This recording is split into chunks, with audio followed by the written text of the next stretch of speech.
Selamat pagi Bapak Ibu Saudara yang dikasihi dalam Tuhan. Kita bersyukur hari ini kita masih diizinkan untuk dalam keadaan sehat. Saya yakin karena kasih penyertaan Tuhan dalam kehidupan kita. Oleh sebab itu, mari kita muliakan Dia dengan segenap hati kita. Kita agungkan Dia, kita sembah Dia dengan segenap hati. Karena Dialah yang akan memelihara, menjaga akan kehidupan kita. Pagi hari ini kita akan bersama-sama belajar firman Tuhan dengan tema hidup dalam realita hadirat Tuhan. Apa yang akan terjadi?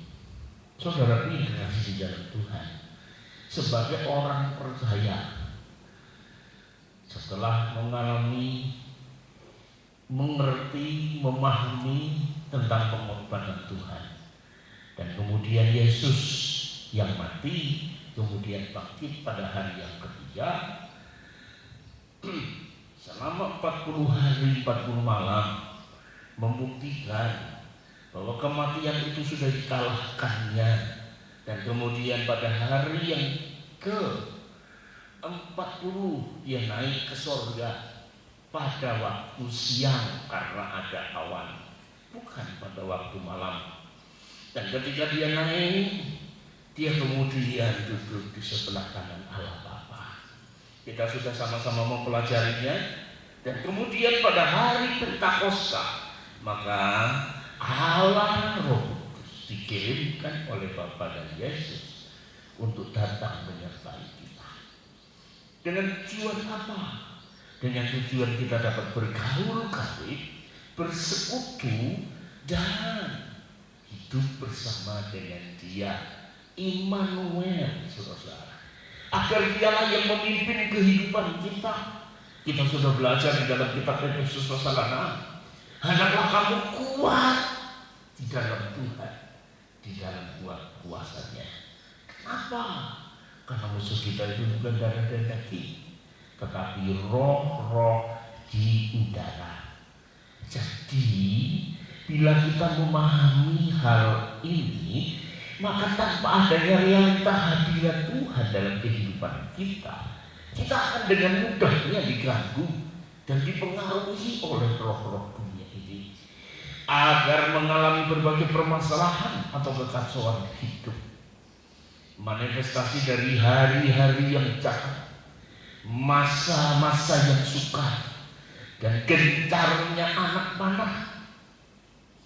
Api dari si jahat dapat mencetak serta mengubah kondisi batin kita untuk dilingkupi berbagai emosi yang negatif, membuat batin kita ini dicemari dan dirusak. Sehingga tidak jarang pada kondisi seperti ini, orang percaya seringkali keliru dalam pengambilan keputusan maupun salah mengambil langkah. Akibatnya berbagai permasalahan hidup pun terus datang dalam hidupnya. Itu sebabnya Tuhan sungguh menghendaki dari waktu ke waktu yang saudara lalui, kesadaran akan hadirat-Nya itu biarlah semakin terbangun kuat dalam kehidupan kita sebagai anak-anaknya dan umatnya. Level kepenuhan roh dalam hidup kita itu semakin bertambah, semakin hari semakin penuh, semakin hari semakin merasakan indahnya bersama dengan Tuhan, sehingga kesukaran, kesulitan silih berganti datang dan diakhiri.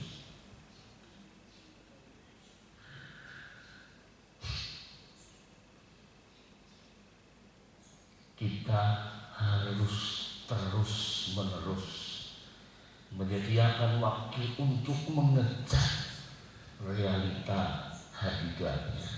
Kita harus terus bertekun untuk dengan sengaja dan secara berkesinambungan membangun gambaran mental atau imajinasi yang menyatakan realita hadirat Tuhan. Dan saudaraku, sedang terus menyertai keberadaan hidup kita, bahkan ada di dalam kita. Sebab sudah sekian lama pikiran dan imajinasi kita terlanjur tercetak oleh dunia ini, dan kenyataannya orang pada umumnya cenderung lebih mudah mengimajinasikan hal-hal yang negatif dibandingkan hal-hal yang positif. Itulah yang menyebabkan orang-orang yang ada di luar hadirat Allah akan lebih gampang diserang dan menjadi korban bulan-bulanan dari si jahat. Berbagai masalah sering datang untuk mengganggu hidup kita. Oleh sebab itu, sadarilah bahwa setiap masalah yang kita hadapi itu merupakan manifestasi dari pekerjaan roh maut dengan kadar tertentu yang bertujuan mematikan dan menghentikan setiap aliran kehidupan ilahi dalam diri kita. Untuk itu, firman Tuhan telah menyatakan bahwa solusi dari berbagai permasalahan hidup yang kita alami adalah dengan mengalirkan kehidupan ilahi yang kita dapatkan hanya di dalam Kristus Yesus.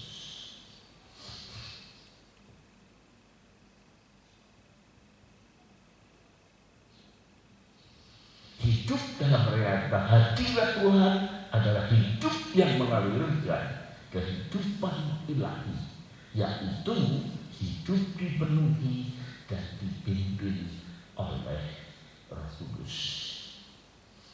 Kita membaca dalam Yohanes pasal 4 ayat 13 sampai 14. Dalam terjemahan baru, jawab Yesus kepadanya, barang siapa minum air ini, ia akan haus lagi. Tetapi barang siapa minum air yang kuberikan kepadanya, ia tidak akan haus untuk selama-lamanya.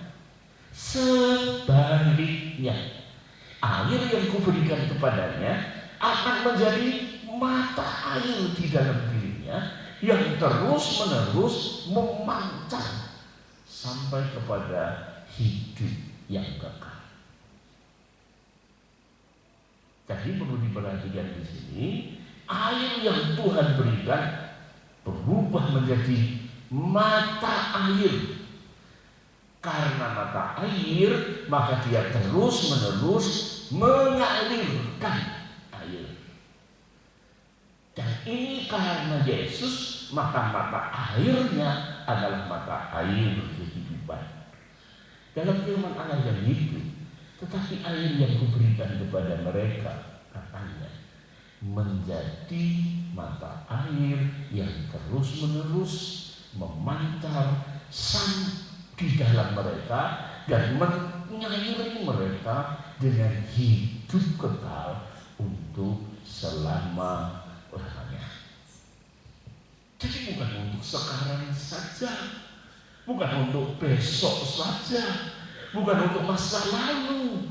Saudaraku yang dikasih di dalam Tuhan, dalam kehidupan ini Yesus berjanji dan janjinya ya dan amin. Dan ketika dia berbicara ini, dia sudah tahu apa yang akan terjadi lagi. Di masa-masa sulit sekarang ini, pemerintah kewalahan, sehingga Bapak Gubernur kita Sri Sultan Hamengkubuwono yang ke-10 berbicara secara terbuka. Bila DIY harus di lockdown, maka beliau tidak bisa, bahasanya, ngeragapi wong sak DIY. Maksudnya mencukupi seluruh kebutuhan orang-orang yang ada di daerah istimewa Yogyakarta. Bapak Ibu Saudaraku, tetapi Yesus kita, dia berkata, dia akan pelihara kita, dia akan jaga kita. Walaupun coronavirus mau versi Delta, mau versi apa, itu seperti roh jahat yang tidak tahu di mana dia berada. Tahu-tahu sebagian di sana kena, sebagian di sini kena. Saudara pilih kasih di dalam Tuhan. Tapi percayalah, ketika kita ada di hadirat Tuhan, Dia akan jaga kita. Dia akan melindungi kita seperti kubah Israel yang melindungi dari serangan-serangan senjata musuh. Bahasa Jawa berkata, nanging wong sing ngombe banyu sing gak ngenenake selawase ora bakal ngelak. Awit banyu sing gak ngenenake kuwi bakal dadi sumber sing mili terus lan ndadekake wong mau lestari urip ing selawase. Lebih ditegaskan di sini saudara. Bila kita percaya Yesus hidup, kita ada di hadirat Tuhan, hidupmu akan lestari. Lestari itu ada apa? Lestari itu adalah hidup yang bahagia, diberkati terus menerus sampai selama-lamanya. Saya berdoa, kiranya apa yang kita pelajari ini bukan hanya menjadi pengetahuan, tetapi setiap saudara mengalami secara pribadi dalam kehidupan saudara, sehingga saudara dapat mengalami indahnya kasih Tuhan dalam kehidupan kita. Dia berkata, air yang akan kuberikan kepadamu akan menjadi mata air di dalam dirimu, yang terus memancar sampai kehidupan yang kekal. Bukan hanya itu, saudaraku. Coba kita membaca Yohanes 7 ayat 37 sampai 39. Dan pada hari yang terakhir, yaitu pada puncak perayaan itu, Yesus berdiri dan berseru, barang siapa haus, baiklah ia datang kepadaku dan minum. Barang siapa percaya kepadaku, seperti yang dinyatakan oleh kitab suci, dari dalam hatinya akan mengalir aliran air hidup. Yang dimaksudkannya ialah roh yang akan diterima oleh mereka yang percaya kepadanya, sebab roh itu belum datang karena Yesus belum dimuliakan. Sekarang Yesus sudah dimuliakan, oleh sebab itu dia duduk di sebelah kanan Allah Bapa. Dan Roh Kudus sudah dicurahkan 2000 tahun yang lalu. Dia sekarang sudah tidak di sorga, dia ada di tengah-tengah kita. Dia ada di dalam hatimu. Dia ada menyertaimu. Dia ada untuk membantumu. Dia ada untuk menguatkanmu. Dia ada untuk memenuhimu dan juga menjagamu dari segala penyakit, bencana ataupun kesukaran dan kesulitan. Bahasa Jawa, dino pungkasaning riyo kuwi dino sing penting dhewe. Ing dino mau Gusti Yesus jumeneng banjur ngendika kelawan swara keras, wong sing ngelak padha mrene supaya gak lelehi ngombe. Ing kitab suci ana tulisan mangkene, wong sing percaya marang aku, ana ing jerone atine wong mau bakal milih banyu sing muripake, sing ngandikake dening Gusti Yesus kuwi bab rohe Gusti Allah, sing bakal diparengake marang wong sing padha percaya marang panjenengane. Sebab nalika semono Sang Roh Suci durung diparingake, Margo Gusti Yesus durung sumengko menyang swarga. Jadi lebih luar biasa lagi, saudara-saudara, sumber jawaban dari semua masalah yang kita hadapi yaitu Kristus yang adalah sumber dari segala solusi dan jawaban dari segala sesuatu pertanyaan. Telah Bapa pindahkan dan dibawa masuk ke dalam batin kita. Apa itu? Kristus ada dalam kita melalui Roh Kudusnya. Dari dalam hatinya akan mengalir aliran air hidup. Nah, saudaraku yang dikasihi di dalam Tuhan, saudara percaya Yesus, hatimu akan penuh dengan aliran air hidup. Dan ketika aliran air hidup itu mengalir terus setiap hari dalam hidup kita, pasti akan diberkati, pasti akan dipelihara, pasti akan dilindungi, saudara-saudara. Jadi biarlah kita memahami, kita mengerti, sehingga menjadi dasar keyakinan yang kuat dalam hidup kita. Dari dalam hati kita Dia ada. Nah, Bapak Ibu, saudara yang terkasih, ayat itu jelas tertulis di dalam kitab Kolose pasal 1 ayat yang ke-27 yang mengatakan demikian, kepada umatnya itu Allah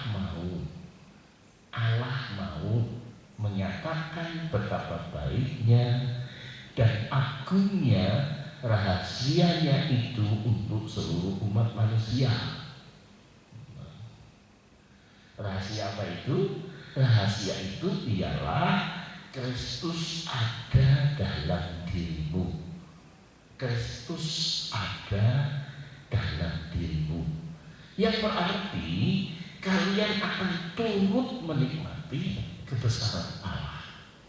Saudara-saudara, menurut terjemahan sederhana Indonesia, berita Allah itu sangat menyenangkan dan sangat indah untuk semua orang, termasuk kalian, saya, saudara, saya, kalian.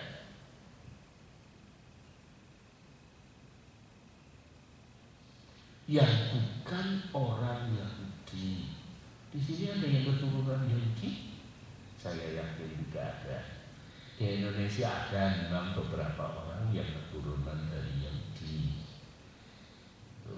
Seperti beberapa orang di Manado ada, saudara.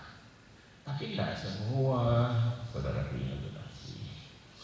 Nah, di sini dan inilah intinya atau rahasianya. Biarlah Kristus hidup di dalammu karena Roh Yesus berada di dalam hati kita. Kita semakin yakin bahwa kita akan masuk ke dalam kemuliaan Allah di surga. Mungkin kita bertanya, mana mungkin? Sekarang itu sedang masanya pandemi, kesulitan, kesukaran, bahkan orang itu semakin lama semakin ketakutan. Apalagi tetangga sebelah kena, tetangga sebelah kena, depan kena, belakang kena. Siapa yang tidak ketakutan? Saudaraku yang dikasihi di dalam Tuhan, dengar ini, dengar ya. Saat saya berdiri di sini, itu yang sedang terjadi. Tetapi saya yakin pemeliharaan Tuhan itu luar biasa dalam kehidupan ini. Saudara ingin belajar di dalam Tuhan. Firman Allah itu ya dan amin, dan tidak akan berubah setitik pun, tidak, bukan sedikit pun, satu titik nota pun tidak akan berubah. menggenapkan firman Allah yang saya terima itu menjadi nyata dalam hidup kita. Nah, oleh sebab itu, saudara dikasih di dalam Tuhan, jangan mudah kita khawatir, karena saya yakin pandemi ini bila sudah saatnya berlalu, maka orang-orang yang percaya dan menanti-nantikan Tuhan akan terus dimunculkan menjadi cahaya terang, menjadi penerang, menjadi garam dunia ini, sehingga mereka menggenapkan seluruh kehendak Allah. Oleh sebab itu, saya himbau kepada Bapak, Ibu, Saudara, adik-adik, kekasih-kekasih kami, jangan jadi orang Kristen yang Kristen lagi, tapi jadilah orang Kristen yang militan, karena kita tahu bahwa Allah akan pilih orang-orangnya untuk melakukan setiap kehendaknya. Firman Allah yang hidup dalam ayat tadi mengatakan demikian. Rencana itu telah dirahasiakannya selama berabad-abad, dari generasi ke generasi yang melampau. Tetapi akhirnya ia dengan senang hati mengungkapkannya kepada mereka yang mengasihi Dia dan yang hidup bagi Dia. Segala kekayaan serta kemuliaan rencananya itu juga untuk saudara-saudaraku di dalam Tuhan yang bukan bangsa Yahudi. Inilah rahasianya, bahwa Kristus di dalam hati saudara adalah harapan satu-satunya bagi saudara akan kemuliaan yang akan datang. Saya langsung dalam bahasa Jawa, rancangan Gusti Allah yo kuwi medharake marang umat sepiro gedine lan kamulyane mewati sing kacawisake kanggo para bangsa akeh. Sing diarani wewadi kuwi mangkene Sang Kristus dumunung ana ing kowe. Kuwi ateges kowe ngrasakake kamulyane Gusti Allah. Jadi jelas di sini itu Tuhan ada di dalam kita. Itu adalah kemuliaannya yang diberikan kepada kita. Bagaimana kita bisa mengatakan itu kemuliaan? Saudara ingin kekasih, kesulitan, kesukaran, bencana, sakit, penyakit, pandemi demi pandemi itu terjadi. Saudara ingin kekasih, tapi bagi orang yang mengasihi Dia, Tuhan akan selalu memelihara. Saya ingin bersaksi, saudara, di tahun 1970-an Indonesia sedang mengalami demam berdarah yang mengatakan digigit pagi mati sore, digigit sore mati pagi. Saudara-saudara, jadi masalah corona ini adalah gelombang yang kedua, saudara-saudara. Peristiwa yang mengerikan itu. Saya saat itu masih berumur belasan tahun. Sebelah rumah saya itu adalah seorang bapak yang kerjanya adalah mengumpulkan sampah. Dari dia pakai gerobak keliling kampung, memilih sampah-sampah, dibuang ke TPA, tempat pembuangan akhir sampah. Sebelah kiri saya itu adalah seorang pengusaha kain. Saudaraku yang terkasih di dalam Tuhan, rumah pengusaha jelas di tingkat 2. Rumah kami sederhana. Lebih sederhana lagi, bapak yang bekerja sebagai pengangkut sampah. ketika kami saat itu kecil, rajin sekolah minggu di GPDI Citarum, saya secara pribadi sampai mendapatkan 5 bintang, yang setiap tahun tidak pernah absen itu mendapatkan bintang. Dan di antara bintang merah itu diundi akan mendapatkan bintang emas. Saya mendapatkan bintang emas 2. Bukan mau berbangga, ini mau bersaksi, saudara. Dan apa yang terjadi ketika demam berdarah itu terjadi, keluarga dari bapak pengangkut sampah kena demam berdarah. Sebelah saya lagi yang pengusaha juga kena demam berdarah. Kira-kira saudara khawatir enggak? Karena sebelah kiri kena, sebelah kanan kena. Saya yakin saudara akan khawatir. Tapi kami percaya akan pemeliharaan Tuhan yang luar biasa.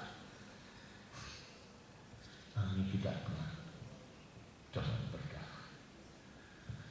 Saudara yang kasih di dalam Tuhan, percayalah, Yesus memang tidak kelihatan, tidak kasat mata, tapi hadiratnya itu memelihara dan menjaga itu. Karena Dia sudah pernah menjagaiku. Saudara yang kasih di dalam Tuhan, realita hadirat Tuhan di dalam kita itu akan membuat aliran-aliran air kehidupan, yaitu dinamika ilahi yang terus-menerus bekerja, mendatangkan kebenaran, mendatangkan damai sejahtera, mendatangkan sukacita yang kita butuhkan untuk masuk dan merasakan serta mengalami namanya kehidupan ilahi, di mana kehidupan Allah itu sanggup menelan, memakari, melindungi, menolong kita untuk terhindar dari segala bencana. Bahkan Dia mampu menelan berbagai pekerjaan maut, yang artinya kita akan selalu punya terobosan dalam mengatasi berbagai permasalahan yang kita hadapi. Kita ditentukan untuk selalu keluar sebagai pribadi yang berkemenangan, sebagaimana jati diri Kristus itu selalu berkemenangan, telah tinggal di dalam kita dan memastikan keberadaannya melalui kehidupan kita. Jadi Bapak Ibu Saudara yang terkasih, Tuhan akan menolong kita apapun yang terjadi. Kasihilah Dia, karena kita akan dipelihara untuk dipakai mempermuliakan nama Tuhan. Saudara-saudara yang saya kasihi di dalam Tuhan, pagi ini saya belum berhenti untuk menyampaikan kebenaran firman Allah, karena saya tahu orang yang mengasihi Dia akan selalu dipeliharanya, akan selalu ditolongnya dalam kehidupan ini. Walaupun saudara, secara nyata yang pertama, hidup itu ketika kita bangun kesadaran kita akan realita hadirat Tuhan, itu yang akan menjadikan kita sebagai pribadi yang tidak mudah terprovokasi oleh berbagai situasi, kondisi, ataupun peristiwa negatif yang datang menekan hidup kita. Seperti Daud, saudaraku, dia akan tertekan walaupun Goliat teriak-teriak sedemikian rupa, tapi Saul yang ketakutan. Saudara yang kasih di dalam Tuhan, kenapa kita tahu seorang yang mengasihi Tuhan, bahkan dia disebut sebagai kekasihnya Tuhan, sebagai sahabat karibnya Tuhan, dia suka memuji dan memuliakan Tuhan dalam kehidupannya. Tapi dia tidak gentar menghadapi ejekan, olokan, hinaan sekalipun. Nah, saya percaya kalau saudara mengasihi Tuhan, membangun diri, hadirat Allah itu turun dalam hidupmu.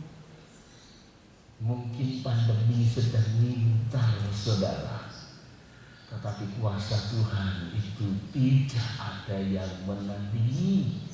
Karena jelas firman Allah berkata, roh yang ada di dalam dirimu itu lebih besar dari roh apapun yang ada di dalam dunia ini. Oleh sebab itu, ketika saudara mendengar bencana demi bencana, dekatlah dirimu kepada Tuhan. Jangan takut, saudara-saudara. Larilah kepada Tuhan.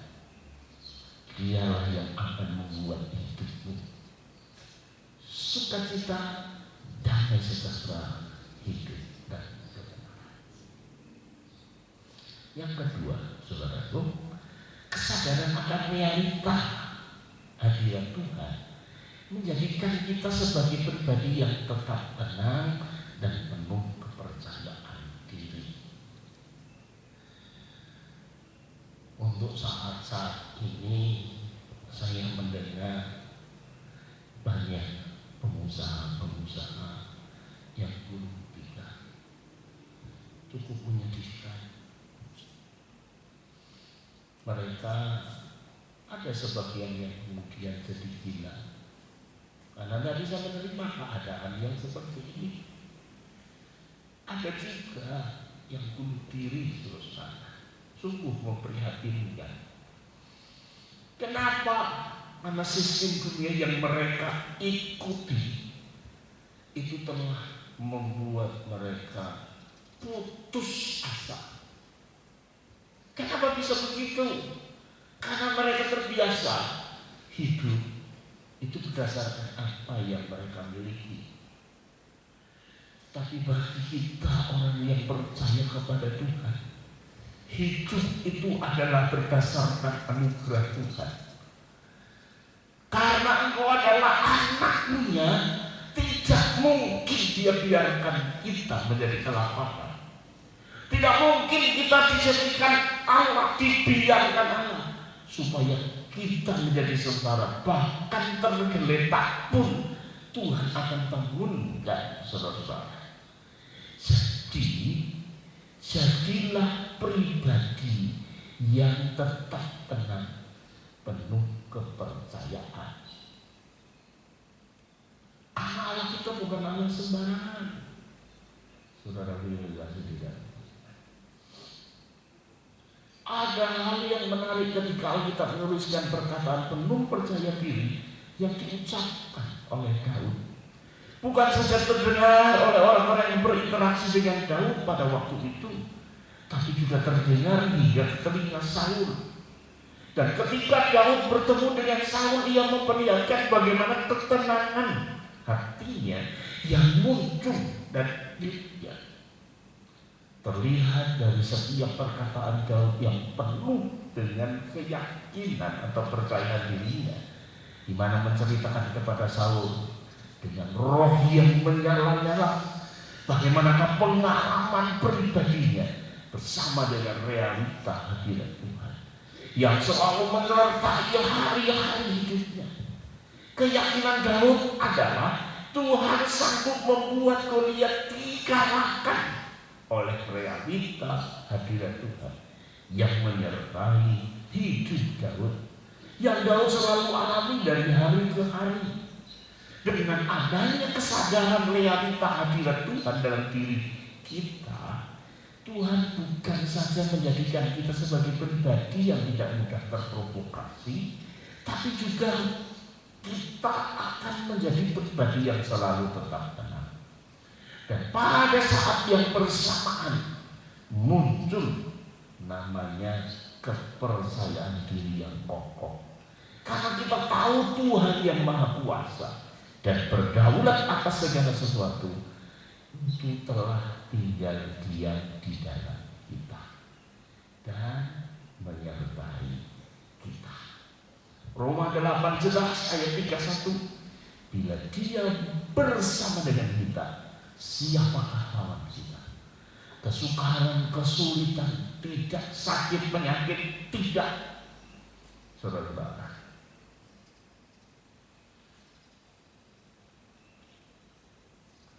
sehingga apa yang menjadi keputusan kita akan cenderung menjadi akurat, tepat, jitu. Bahkan apa yang menjadi ketetapan dan keyakinan kita akan mengalirkan kekuatan, kuasa, dan pengharapan yang baru yang dapat mempengaruhi bahkan mengubah kehidupan orang-orang lain. Sama seperti perkataan Daud yang penuh ketenangan dan keyakinan, membuat hati Saul dan orang-orang Israel yang sedang terintimidasi oleh perkataan Goliat menjadi bangkit dan muncul suatu pengharapan baru. Nah, saudara ini berkasih di dalam Tuhan, walaupun pengalamannya mungkin diceritakan sangat sederhana, menghadapi serigala, menghadapi seringan, menghadapi beruang, tapi saudara punya dikasih di dalam Tuhan, penyertaan Tuhan itu sungguh-sungguh nyata. Oleh karena itulah Daniel pun tidak gentar menghadapi Siap, karena dia tahu Tuhan penyertaan yang menyertainya. Saudara kasih, kita bukan orang yang sering kali ragu-ragu. Bisikan setan datang kita menanggapinya, stop bisikan setan. Enggak, kita harus punya prinsip seperti Sadrak, Mesak, dan Abednego yang mengatakan, bila Tuhanku mau menyelamatkan kami itu bisa. Tapi kalaupun aku dan teman-temanku tidak mendapatkan pertolongan Tuhan, jangan harap aku akan menyembah patung buatan Tuanku Raja. Jadi di sini kita melihat butuh namanya, saudara, militan. Walaupun dalam istilah militan bila diterjemahkan bisa menjadi fanatik, saudara. Kita boleh fanatik kepada Tuhan, bukan untuk orang lain, saudara, diri sendiri dengan Tuhan. Dan itulah yang harus terjadi dalam kehidupan ini. Yang ketiga, kesadaran akan realita hadirat Tuhan menolong kita untuk dapat membuat berbagai pengambilan keputusan berdasarkan apa yang pernah kita atau saudara lalui bersama dengan Tuhan. Ya kan? Pengalaman itu guru yang baik. Kalau pengalamannya jelek, diambil yang intinya supaya kita bisa lebih bijaksana di kemudian hari. Kalau pengalaman baik, kita pegang dan kita lakukan terus menerus, sehingga apa yang kita lakukan bukan hanya untuk menolong, tapi berupa kebenaran. Bila orang lain melakukannya pun, orang lain akan mengalami apa yang sudah alami.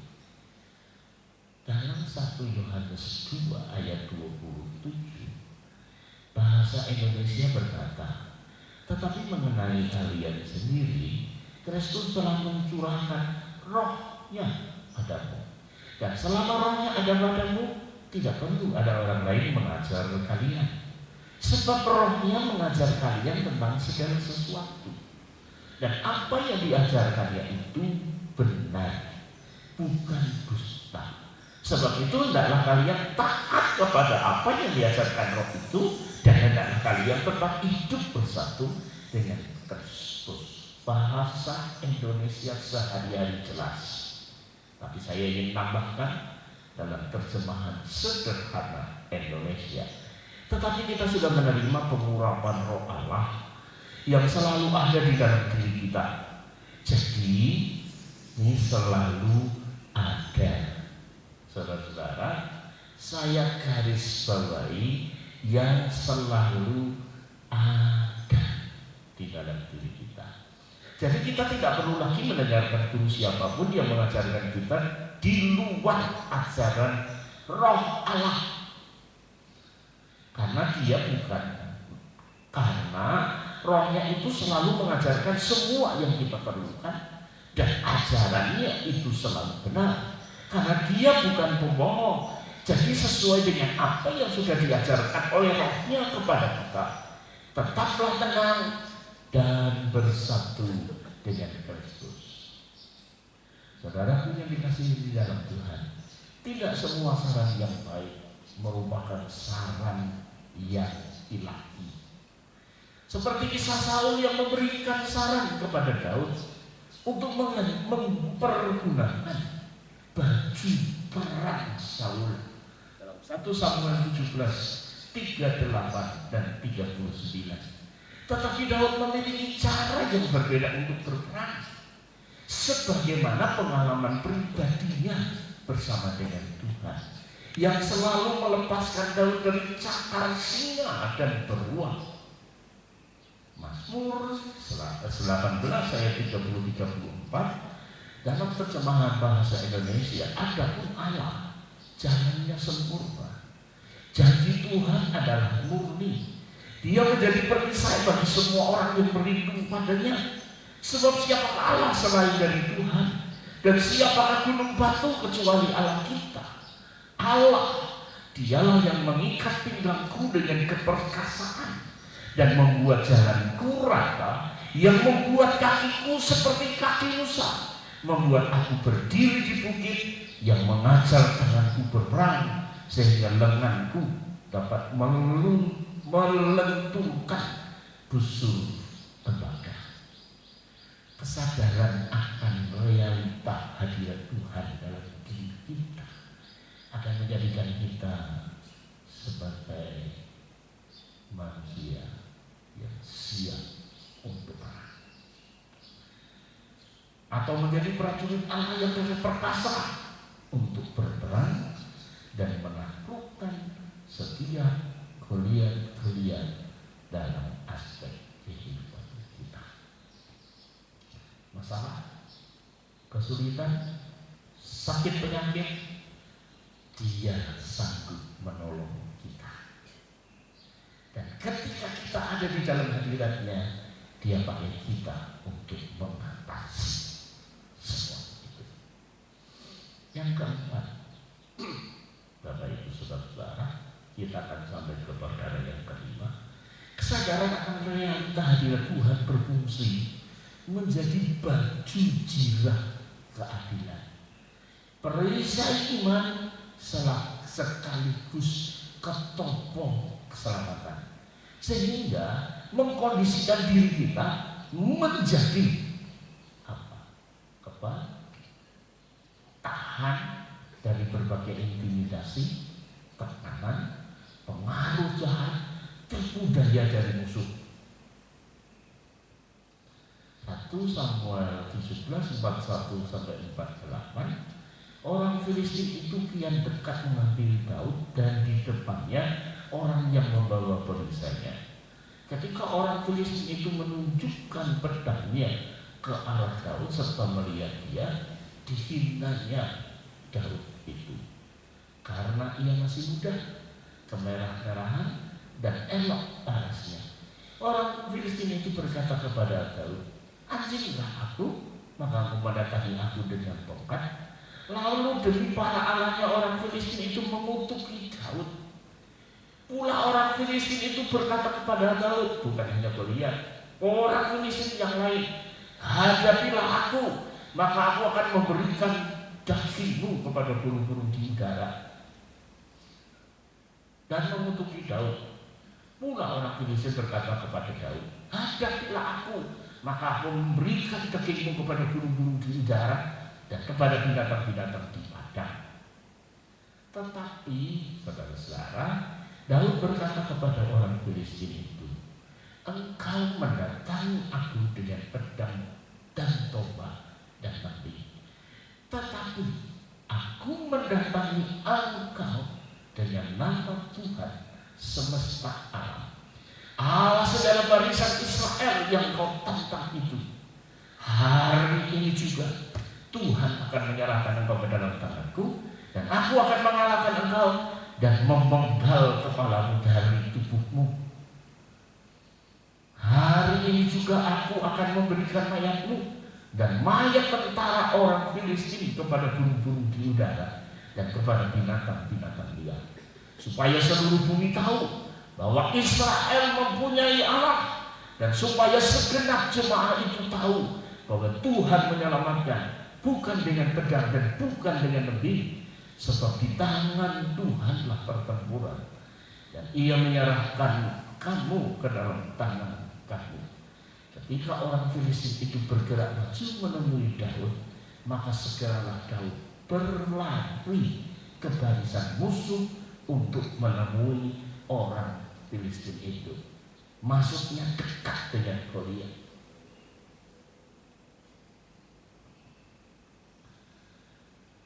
Titik kemenangan Daud bukan terletak pada kekuatan dan kemampuannya, tetapi terletak pada kebergantungan hidup Daud kepada Tuhan.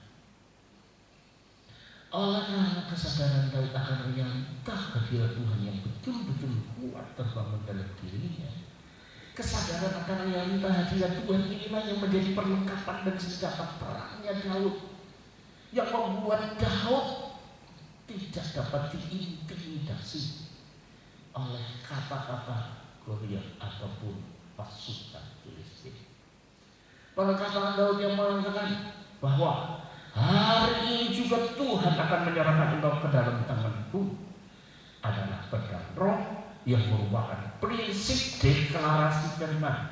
Oleh karena pekerjaan firman dan roh yang terus menjaga pikiran kita atau pemasaran, sehingga selalu ada paradigma ilahi, dasar keyakinan kokoh yang menjadi perisai iman kita, dan firman yang kita perkatakan untuk membangkitkan keberanian, memberikan kekuatan dan kemampuan ilahi untuk menaklukkan segala bentuk manifestasi Goliat dalam hidup ini. Saudara yang berkasih di dalam Tuhan,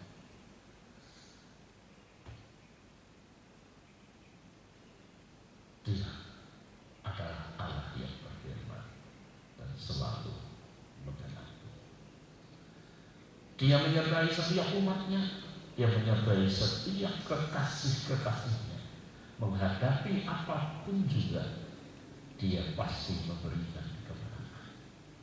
Yang terakhir 5, dimensi kebergantungan yang kita miliki dengan Tuhan menjadi atau memanifestasikan diri dalam bentuk apa yang kita lakukan menjadi berhasil.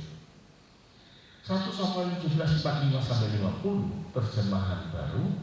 Tetapi Daud berkata kepada orang Filistin itu, engkau mendatangi aku dengan pedang dan tombak dan lembing, tetapi aku mendatangi engkau dengan nama Tuhan semesta alam, Allah segala barisan Israel yang kau tantang itu. Hari ini juga Tuhan akan menyerahkan engkau ke dalam tanganku, dan aku akan mengalahkan engkau dan memenggal kepalamu dari tubuhmu. Hari ini juga aku akan memberikan mayatmu dan mayat tentara orang Filistin kepada burung-burung di udara dan kepada binatang-binatang liar.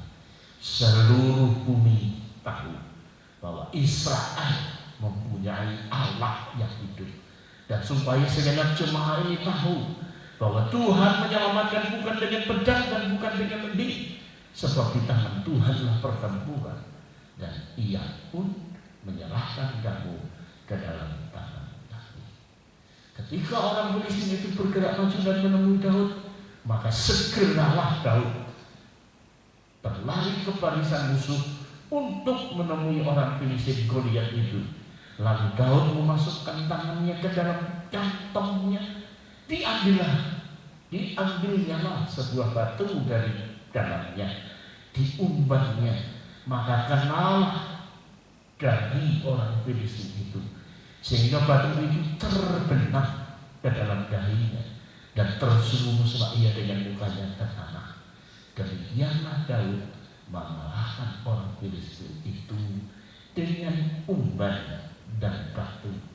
Ia mengalahkan orang Filistin itu dan membunuhnya tanpa pedang di tangannya.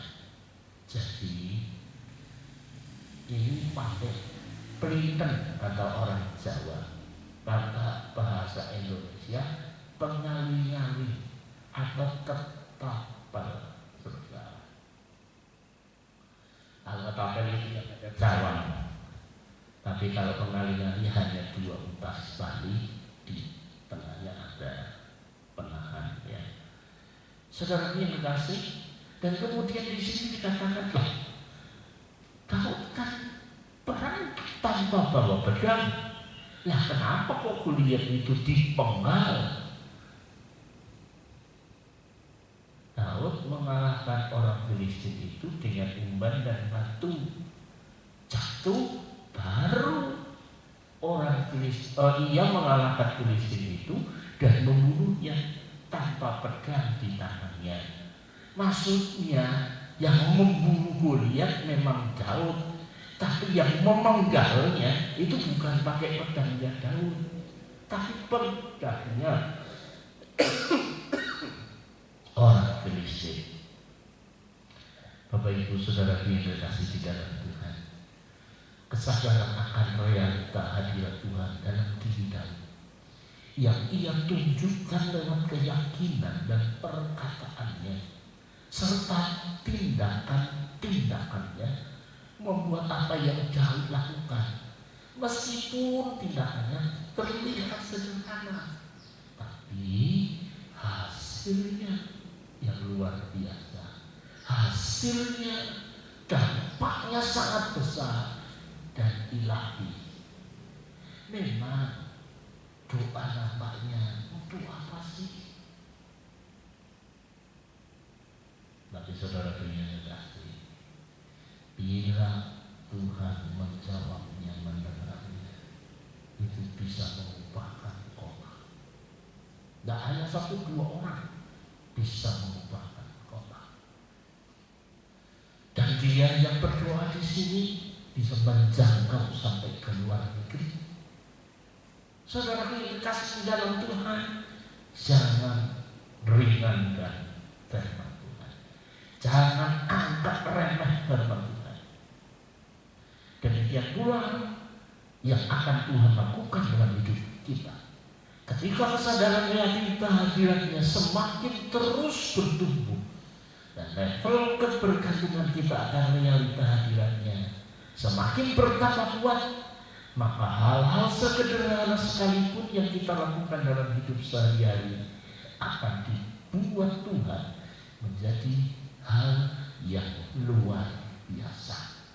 Tindakan lahiriah kita akan memunculkan hasil yang supranatural. Apa yang kita katakan, Tuhan akan menyatakannya. Apa yang kita deklarasikan, Tuhan yang akan melakukannya. Apa yang kita perintahkan, itu pasti terjadi karena Tuhan yang akan melakukannya. Percayalah Dia. Tuhan kiranya memberkati. Mari kita akan siapkan diri masuk dalam hadirat Allah. Kita sembah Dia, perbaharui hidupmu, mintalah ampun kepada Tuhan untuk segala sesuatu yang sudah engkau anggap salah di hadapan Tuhan. Karena saya percaya Tuhan mampu menolong kita dalam setiap kegiatan kehidupan ini. Tuhan Yesus memberkati. Mari kita akan berdiri diri dan kita akan berdoa. Bapa Surgawi, firman-Mu sudah kami dengar. Kami percaya orang yang menontonnya akan diberkati. Karena kehidupan kami sebagai umat-Mu seringkali tidak seperti apa yang Mu kehendaki. Tetapi ketika kami berdoa, kami sujud menyembah, kami beribadah, kami agungkan Engkau, kami muliakan Engkau, hadirat-Mu ada di tengah-tengah kami, maka orang yang susah akan dihiburkan, orang yang sakit akan disembuhkan, orang yang berduka akan bersukacita, orang yang putus harapan mengalami jalan buntu, Tuhan akan buka jalan dan berikan pertolongan yang tepat pada waktunya. Oleh sebab itu Tuhan, berkati setiap umat-Mu agar mereka bukan hanya mendengar untuk mengerti, tapi mereka belajar melakukannya dengan penuh keyakinan. Penyertaan Tuhan akan datang dalam hidup mereka. Dalam nama Tuhan Yesus Kristus, kami sudah berdoa.